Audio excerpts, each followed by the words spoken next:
L'Ukraine poursuit sa marche en avant et regagne du terrain. Après ses succès dans les régions de Kherson et de Kharkiv, hier soir, le président Zelensky s'est félicité de la reprise de 3 villages dans le sud où les troupes de Moscou sont en difficulté.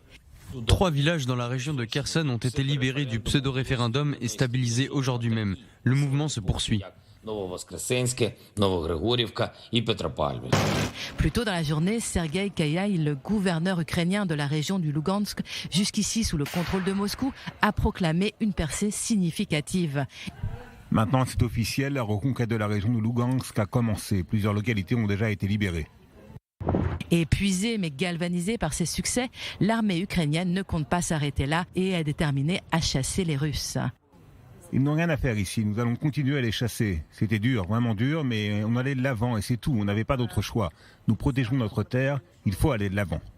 Pour Volodymyr Zelensky, la Russie a déjà perdu. Mais de son côté, Moscou nuance ses victoires. Vladimir Poutine assure même que la situation militaire se stabilisera dans les territoires annexés, malgré la série de revers. Et son porte-parole, Dmitry Peskov, a même assuré que les territoires perdus seraient repris. L'armée russe a en effet assuré avoir mené des frappes massives près de Liman, ville reprise récemment par l'armée ukrainienne.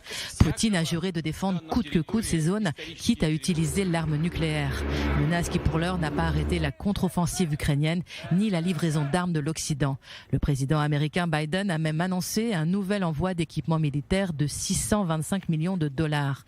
Et l'Union européenne s'est lui mis d'accord pour mettre en place une nouvelle série de sanctions contre Moscou.